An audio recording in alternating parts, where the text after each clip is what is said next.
Today we're going to take a look at 1 Corinthians chapter 3, verse 1, and talk about three ideas: natural, spiritual, and carnal. Here we go. 1 Corinthians chapter 3, verse 1. And I, brethren, could not speak to you as to spiritual people, but as to carnal, as to babes in Christ.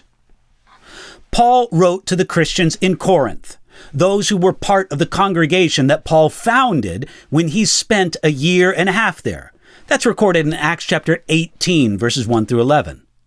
The Corinthian church had plenty of problems, and here Paul dealt with the root of those problems. Many of them were carnal. It's important to recognize that those whom Paul addressed were part of the family of God. They're called here brethren. In a sense, that was their problem. They were not behaving like spiritual people, but like carnal people. That is, fleshly people. They behaved like immature Christians, as babes in Christ. Now, there are some who think that there is no such thing as a carnal Christian. Some say that it's a contradiction in terms, that what Paul really meant was that these carnal ones were not Christians at all. Yet Paul clearly called them brethren, and he said that they were babes in Christ. It's hard to see how Paul could consider them as brothers and call them babes in Christ if they weren't in the family of God. And as babes in Christ, they had made a genuine start in the Christian life. These Corinthian Christians, to some extent, were thinking and acting according to the flesh, not the Spirit. Of course, the flesh did not dominate every aspect of their life, or they would have had no evidence of being born again. But Paul confronted them where they were clearly thinking and acting in a carnal, that is, a fleshly manner.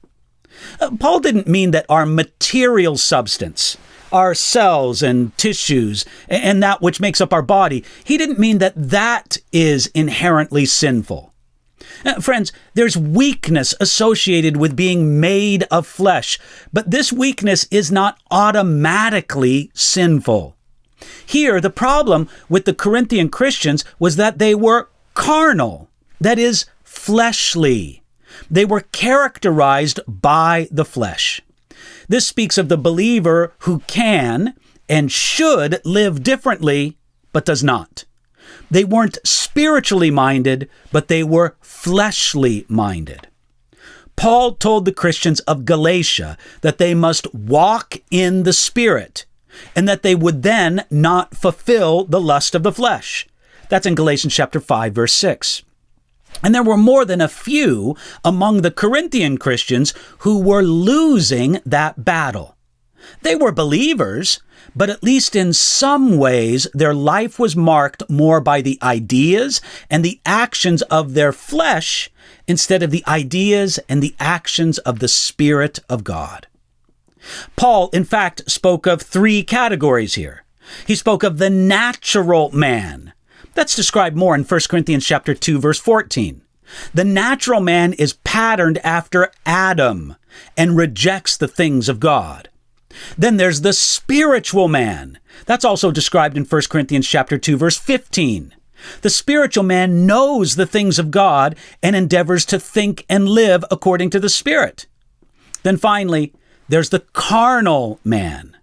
The carnal man knows the things of God, yet in some significant ways doesn't walk in the Spirit, but is characterized by the flesh. Let me conclude with a challenge. Which one are you? Natural, spiritual, or carnal?